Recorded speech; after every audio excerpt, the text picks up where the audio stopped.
بسم الله الرحمن الرحيم وإن طائفتان من المؤمنين اقتتلوا فأصلحوا بينهما فإن بغت إحداهما على الأخرى فقاتلوا التي تبغي حتى تفيء إلى أمر الله فإن فاءت فأصلحوا بينهما بالعدل واقسطوا إن الله يحب المقسطين إنما المؤمنون إخوة فأصلحوا بين أخويكم واتقوا الله لعلكم ترحمون صدق اللہ العظیم۔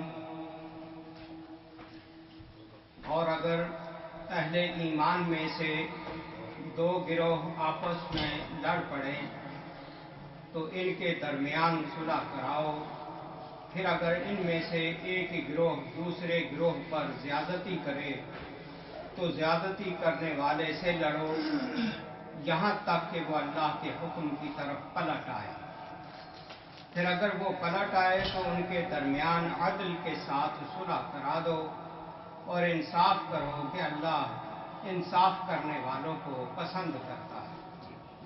مومن تو ایک دوسرے کے بھائی ہیں، لہذا اپنے بھائیوں کے درمیان تعلقات کو درست کرو اور اللہ سے ڈرو، امید ہے کہ تم پر رحم کیا جائے۔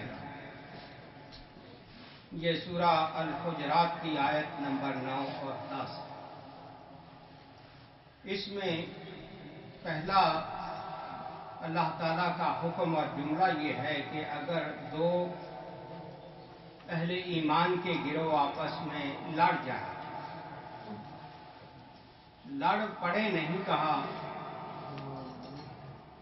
لڑے نہیں کہا، کیونکہ لڑنا مسلمانوں کے لیے حرام ہے۔ آپس میں لڑ پڑیں یا لڑ جائیں یعنی اتفاقاً حادثاتی طور پر کسی غلط فہمی کی بنیاد پر بشری تقاضے کے مطابق اگر کہیں کمزوری واقع ہو اور لڑ پڑیں تو پھر ان کے درمیان صلح کریں۔ یہ اللہ تعالیٰ نے نبی اکرم صلی اللہ علیہ وسلم پر آیت نازل کی۔ آپ کے زمانے میں بھی مسلمانوں کو لڑانے کی کوشش جو پچھلے جمعہ کی تھی، اوس اور خزرج کے قبیلوں کو لڑانے کی کوشش اور سازش کی گئی تھی، اور آپ صلی اللہ علیہ وسلم کے دنیا سے رخصت ہونے کے بعد بھی اس کے امکانات تھے قیامت تک کہ مسلمان کبھی نہ کبھی انفرادی طور پر یا اجتماعی طور پر کسی غلط فہمی کی بنیاد پر، اختلاف رائے کی بنیاد پر ایک دوسرے سے لڑائی کریں گے، تو اس لیے اس کا حکم پہلے ہی دے دیا گیا ہے کہ ایسا ہو جائے تو فَأَصْلِحُوا بَيْنَهُمَا، ان دونوں کے گروہوں کے درمیان صلح کر دیں۔ صلح کا اللہ تعالیٰ حکم دیتا ہے اور قرآن میں کئی جگہ پر اس بات کا اعادہ کیا گیا۔ پھر عدل و انصاف کا اللہ تعالیٰ حکم دیتا ہے کہ ہمیشہ عدل اور انصاف کا دامن تھامے رکھیں، کسی سے زیادتی نہیں کرنی۔ مسلمانوں کے آپس میں ایک دوسرے کے اوپر بہت زیادہ حقوق ہیں، ان کا خیال رکھنے کا حکم قرآن پاک میں بھی دیا گیا، نبی اکرم صلی اللہ علیہ وسلم نے بھی دیا، اور اللہ پاک نے دوسری آیت میں یہ فرمایا انما المؤمنون اخوہ، کہ مومن تو آپس میں بھائی ہیں، لہذا اپنے بھائیوں کے درمیان صلح کریں۔ آپس کا اختلاف اسلام اس کو گوارا نہیں کرتا، نہ اللہ اور اس کا رسول اس کو پسند کرتا ہے کسی بھی مرحلے پر اور کسی وجہ سے بھی۔ اس لیے مسلمان پر کیا کیا حق ہیں، یہ باتیں سنی تو آپ نے ہوں گی، لیکن توجہ بہت کم ان چیزوں کی طرف رہتی ہے۔ اختلافی مسائل جو مولویوں نے اجاگر کر دیے ہیں وہ زیادہ ہی ہائی لائٹ کرتے ہیں.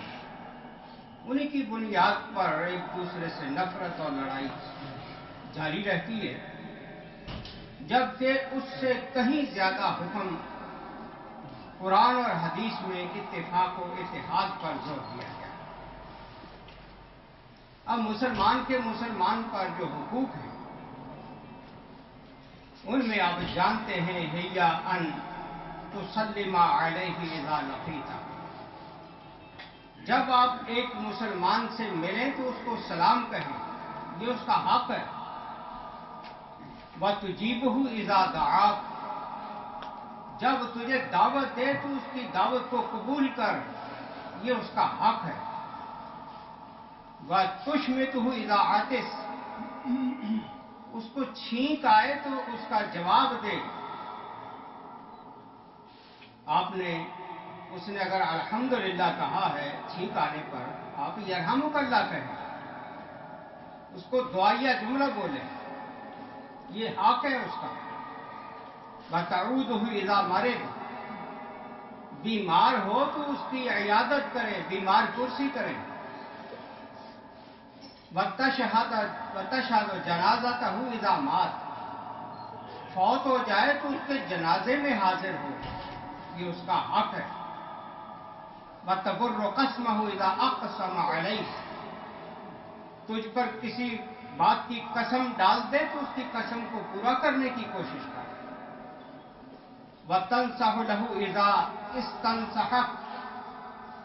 جب تجھ سے وہ کوئی خیر خواہی اور ہمدردی اور نصیحت حاصل کرے تو اس کے ساتھ خیر خواہی کا رویہ اختیار کرے، یہ اس کا حق. وَتَحْفَظُهُ بِظَهْرِ الْغَيْبِ اِذَا غَابَ عَنْكَ. جب وہ تجھ سے غائب ہو، مسلمان موجود نہ ہو، اس کی غیر حاضری میں اس کی جان، مال، عزت، آبرو، ہر چیز کی حفاظت کر، یہ اس کا حق ہے. وَمِنْهَا أَن تُحِبَّ لَهُ مَا تُحِبُّ لِنَفْسِكَ. جو چیز تو اپنی ذات کے لیے پسند کرتا ہے وہ اس کے لیے پسند کر، یہ اس کا حق ہے. وَتَكْرَهَ لَهُ مَا تَكْرَهُ لِنَفْسِكَ. جو چیز تجھے بری لگتی ہے وہ اس کے لیے بھی بری سمجھ. قال رسول اللہ صلی اللہ علیہ وسلم مثل المؤمنین فی توادہم وتراحمہم کمثل الجسد اذا اشتکا عضو منہ تداعی سائرہ بالحمى والسہر.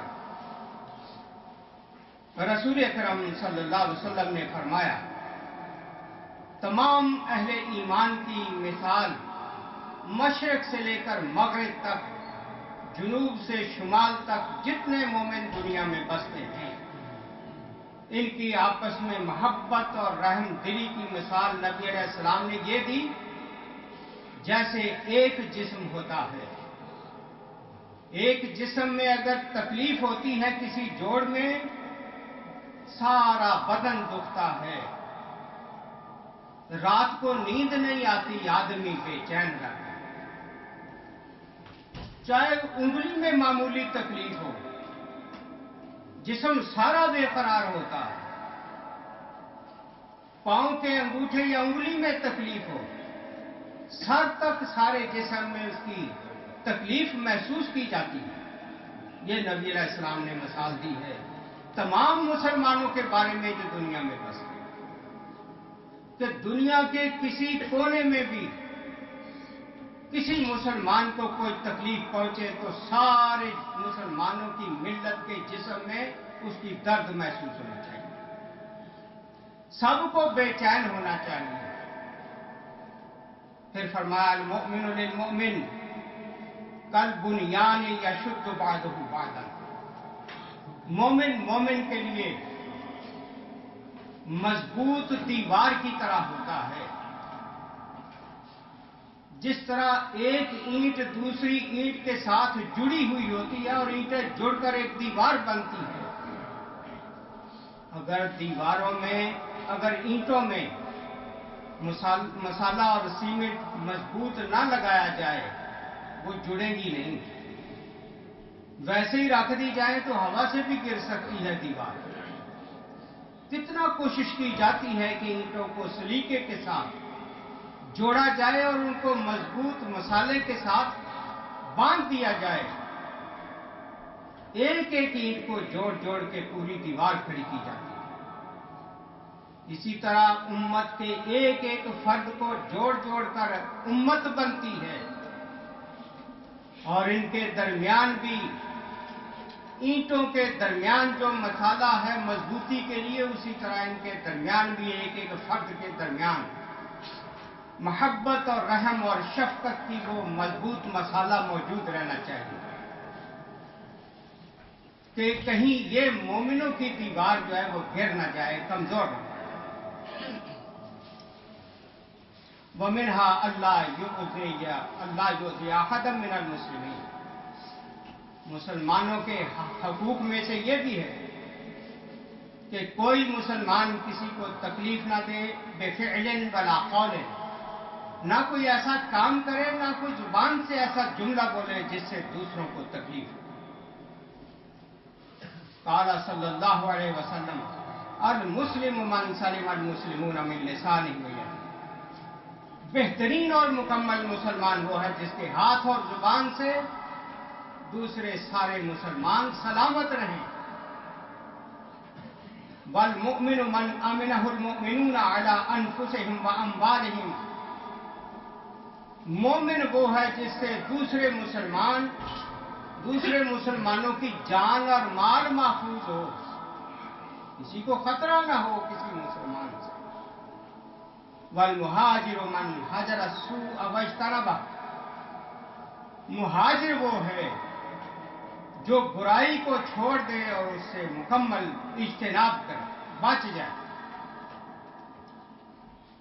وعنہ صلی اللہ علیہ وسلم لا یحل لمسلم ان یروع مسلما.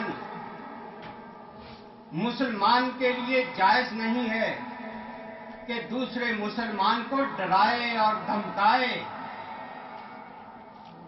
دیکھیے تعلیمات ہمارے پیغمبر کی کیا ہیں اور ہم اس زمانے میں کر کیا رہے ہیں. کیا ان تعلیمات کے مطابق ہماری زندگی چل رہی ہے یا اس کے الٹ چل رہی ہے؟ یہاں تو یہ ہو رہا ہے، اکثر مسلمان دوسرے مسلمانوں کو دھمکانے، ڈرانے، خوف زدہ کرنے پہ لگے ہوئے. اور تو مجھے جانتا نہیں نہ کون، یہی کچھ ہے نا پہلے. نبی کا فرمان تو یاد نہ رہا کہ تو کسی مسلمان کو ڈانٹ بھی نہیں سکتا، خوف زدہ نہیں کر سکتا، تیرے لیے جائز ہی نہیں ہے. تو یہ دھمکیاں، یہ بڑائیاں، دوسرے کو نیچا دکھانا، ذلیل و رسوا کرنا، یہ کہاں سے جائز ہو گیا؟ کس دین سے یہ لیا گیا؟ اسلام میں تو یہ نہیں.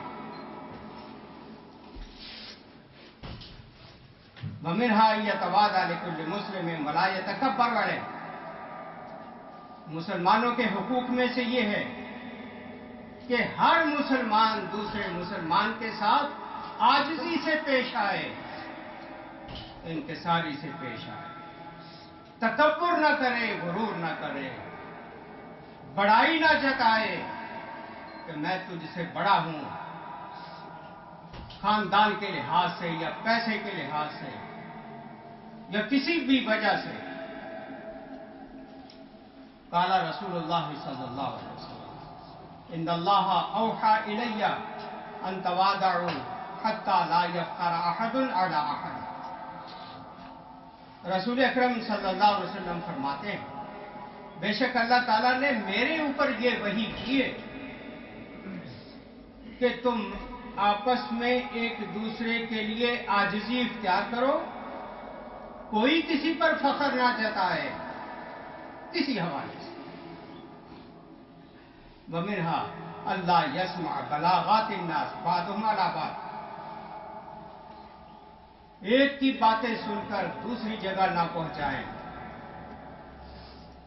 کیونکہ نبی علیہ السلام نے فرمایا لا یدخل الجنت قطات، ایک کی بات سن کے دوسری جگہ پہنچانے والا، حضور فرماتے ہیں جنت میں نہیں جائے گا۔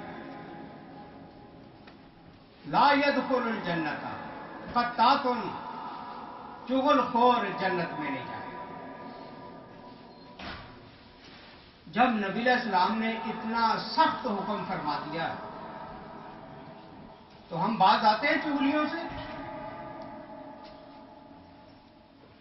ساری ساری رات ہم تو سیل فون پر کام ہی یہی کرتے ہیں۔ فرشتے تو لکھ رہے ہیں، لیکن قیامت کے دن وہ چغلیاں جب اکٹھی کر کے گٹھڑیاں باندھ کے ہمارے سروں پر جب رکھی جائیں گی، ہم ان کو اٹھا سکیں گے؟ ان کا تو ہمیں شمار بھی نہیں ہے کہ کتنا ہم زبان چلا چکے ہیں۔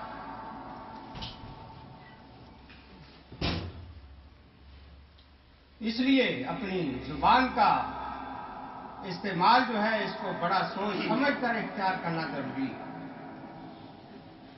پھر نبی علیہ السلام نے فرمایا ما زاد اللہ رجلا بعفو الا عزا، جو آدمی معاف کرنا جانتا ہے خدا اس کی عزت میں اضافہ کرتا ہے۔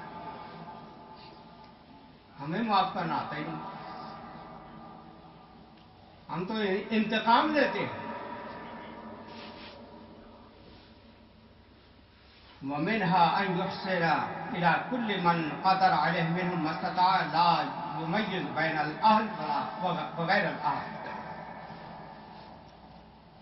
مسلمان کا مسلمان پر حق یہ ہے کہ جہاں تک ممکن ہے، جہاں تک ہو سکے، بغیر کسی تمیز کے کہ یہ میرا اپنا ہے یہ بیگانہ ہے، ہر ایک کے ساتھ حسن سلوک کا حکم دیا گیا۔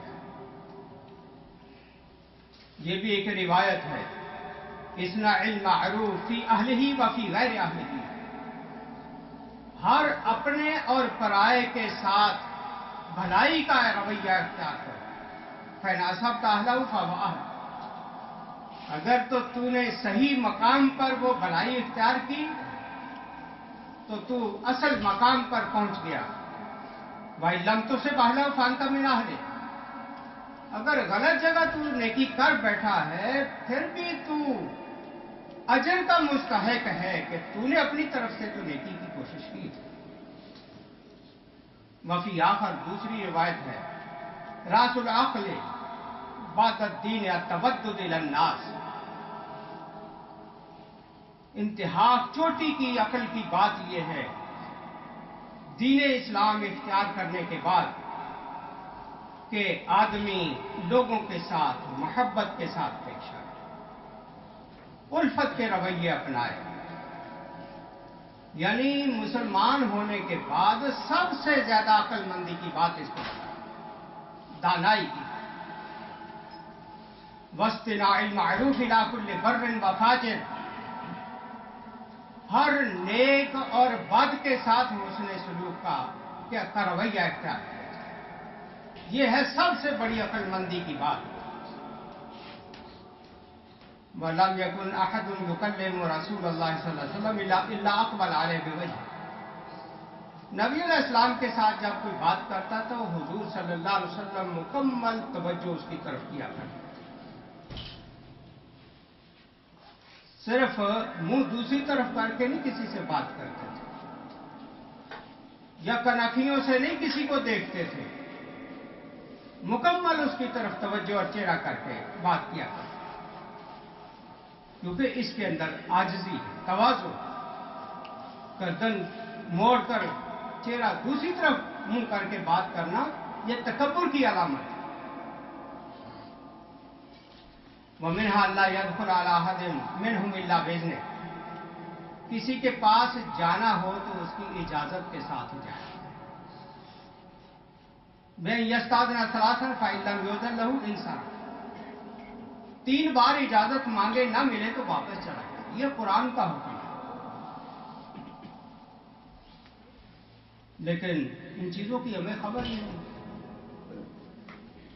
کسی کے دروازے پہ گئے ہیں اور اس نے اگر آگے سے آواز نہیں دی ہے بیل دینے پر، ناراض ہو کے آ جائیں گے، دیکھو جی اس نے دروازہ ہی نہیں کھولا، باہر نکلنے کی زحمت ہی نہیں کی ہے۔ حالانکہ قرآن کہتا ہے کہ تم واپس چلے جاؤ 3 آوازیں دینے کے بعد یا 3 بار بیل دینے کے بعد، اس میں تمہارے نفس کی پاکیزگی اللہ فرماتا ہے۔ وَمِنْهَا يُخَالِفُ الْجَمِيعَ بِخُلُقٍ حَسَنٍ، مسلمان کا حق یہ بھی ہے کہ سب کے ساتھ حسن سلوک سے پیش آئے، سب کے ساتھ۔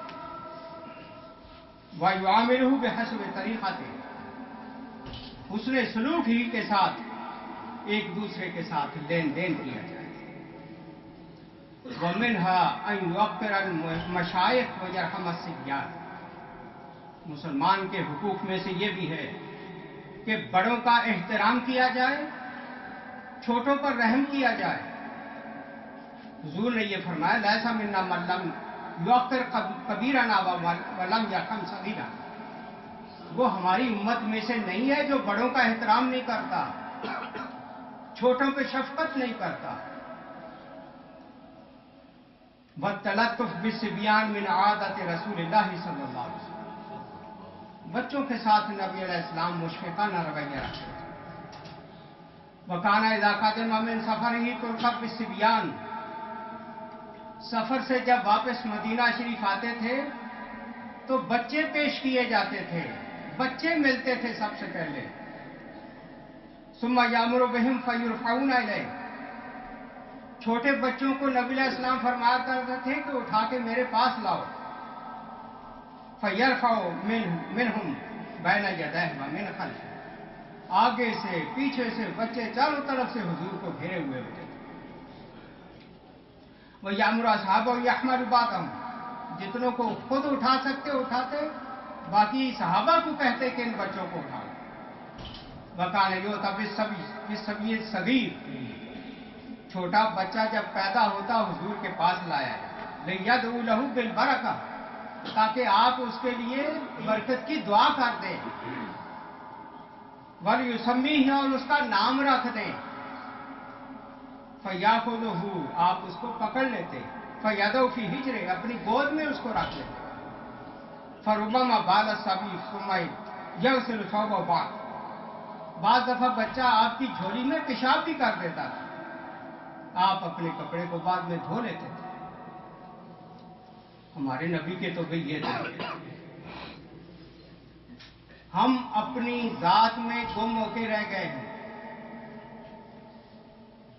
دین تو ہمارا یہ کہتا تھا ہے زندگی کا مقصد اوروں کے کام آنا، ہم سارے جہان سے کٹ کر اپنی ذات میں ہی گم ہو کے رہ گئے۔ باجی بیوی بچوں کا پیٹ پال رہا، بڑا کارنامہ انجام دے رہا۔ کل پرسوں درس حدیث میں ذکر کر رہا تھا، کبھی غور کیا کریں، بال بچے تو یہ کتے بلے سارے جانور پالتے ہیں، یہ کون سا کارنامہ ہے جو انسان انجام دے رہا ہے؟ اگر انسان بھی وہی کام کر رہا ہے جو جانور کر رہا ہے تو انسان میں اور جانور میں فرق کیا ہے؟ انسانیت یہ ہے زندگی کا مقصد اوروں کے کام آنا، دوسروں کے کام آیا جائے، اپنی ذات میں اپنے فیملی میں ہی گم ہو کے نہ رہا جائے، سارے جہان سے کٹ کے نہ رہا جائے۔ دین اسلام یہ ہے۔ نبی علیہ السلام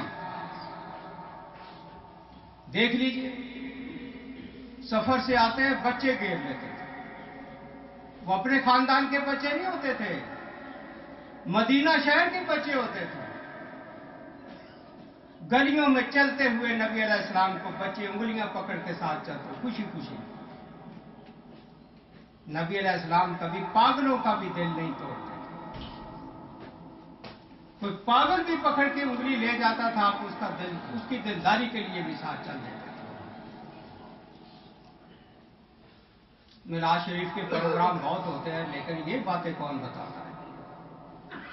نعتیں سن کے خوش ہو لیتے ہیں نا. کبھی اس طرح کے کام کرنے کی توفیق ہوتی ہے کہ ہمارے نبی نے کیا کیا رویے اس دنیا میں اختیار کیے، کس طرح وہ خلق خدا کے ساتھ شفقت اور محبت سے پیش آتے تھے، کس طرح وہ دوسروں کے اور غریبوں اور مسکینوں اور بیواؤں کے کام آتے تھے. وَمِنْهَا أَن يَكُونَ مَعَ كَافَةِ الْخَلْقِ مُسْتَبْشِرًا طَرْقَ الْوَجْهِ رَقِيقًا. مسلمان کے حقوق میں سے یہ بھی ہے کہ ساری خلق خدا جتنی بھی ہے ہر ایک کے ساتھ خوش اخلاقی کے ساتھ پیش آیا جائے، نرم دلی سے پیش آیا جائے. قال رسول اللہ صلی اللہ علیہ وسلم اتدرون علی من حرمت النار. حضور نے پوچھا صحابہ سے، جانتے ہو کہ آگ کس پر حرام کی گئی ہے؟ قالوا اللہ و رسولہ اعلم. کہنے لگے اللہ اور اس کے رسول بہتر جانتے. قال علی اللین الہین السہل القریب. کہ اس شخص پر جہنم کی آگ حرام ہے جو نرم مزاج ہو، نرم خو ہو، جس کے پاس پہنچنا آسان ہو، جس کے لوگ قریب ہونے میں خوشی محسوس کریں. ایسے لوگ جہنم کی آگ سے بچائے جائیں. وہ کون سا انسان ہے جس سے لوگ ڈرتے ہوئے اور خوف کھاتے ہوئے اس کے قریب جانے سے گھبرائیں؟ وہ انسان ہے یا آدم خور ہے؟ پاکستان کا تو کلر کی جو ہے وہ بھی ہمارے لیے تو وبال جان، اس کے سامنے جانے سے ہم ڈرتے ہیں، ایک سپاہی کے سامنے جانے سے ڈرتے ہیں. ایسی کیفیت ہے ایک مسلمان کے لیے. مسلمان کو انتہا درجہ کا خوش اخلاق ہونا چاہیے. آپ نے فرمایا اتقوا النار ولو بشق تمرۃ فمن لم یجدها بکلمۃ طیبہ. لوگوں اپنے آپ کو جہنم کی آگ سے بچا لو، چاہے کھجور کے ایک ٹکڑے کے ذریعے سے بچا لو. اللہ کی راہ میں دے کے اپنی جان بچا لو آگ دوزخ کی آگ سے. اگر کھجور کا ٹکڑا بھی میسر نہیں ہے تو اچھی بات ہی منہ سے نکال، کلمہ خیر ہی کہہ دو. لیکن تکلیف دہ باتیں کرنا، میرے بارے میں بھی کئی لوگ سوچتے ہیں کہ یہ کبھی وہابیوں سنیوں کو لڑانے والی بات نہیں کرتا. اللہ اپنا قوموں سے بھی تفریق دے. آمین. یہ تسی گلاں کردے اللہ تعالیٰ سارے انسان کو. اس لیے میرے دوستوں یہ ساری باتیں عمل کے لیے ہیں. یہ میرے بھائی مجھے کہہ رہے اللہ تعالیٰ میں تو دعا کرتا ہوں، کوشش کرتا ہوں کسی کا دل نہ دکھے. اختلافی مسائل مجھے بہت آتے ہیں، میں سب جانتا ہوں، لیکن میں جان بوجھ کے نہیں کرتا. مجھے پتا ہے اس کے بارے میں اللہ تعالیٰ نے گریبان سے مجھے پکڑ لیا. سب اختلافی مسائل مجھے پتا ہے، میری عمر گزر گئی. لیکن مسلمانوں کو جوڑنا، ان میں اتحاد اور اتفاق پیدا کرنا، اکٹھا رکھنا، ایک کلمہ پڑھنے والے، ایک خدا کے سامنے جھکنے والے. میں تو یہ سوچتا رہتا ہوں کہ ایک صف میں کھڑے ہونے والے مسلمان، ان کے دلوں میں ایک دوسرے کے خلاف نفرت نہ ہو. یہ خدا کے سامنے کھڑے ہوئے ہیں، ایک خدا کو سجدہ کر رہے ہیں. دلوں کو پاک صاف کر کے کھڑے ہو جائیں ایک دوسرے کے، جیسے اللہ کہتا ہے یہ سارے بھائی ہیں. انما المؤمنون اخوہ. قرآن اور حدیث میں جگہ جگہ مسلمانوں کو بھائی قرار دیا ہے. نبی علیہ السلام نے فرمایا یا ابا الدرداء احسن مجاورۃ من جاورک. اے ابو الدرداء تیرا کوئی بھی ہمسایہ ہو اس کے ساتھ حسن سلوک کرنا، تکن مؤمنا، مومن بن کے رہنا ہے. واحب للناس، لوگوں کے لیے وہی بات پسند کرنا، ما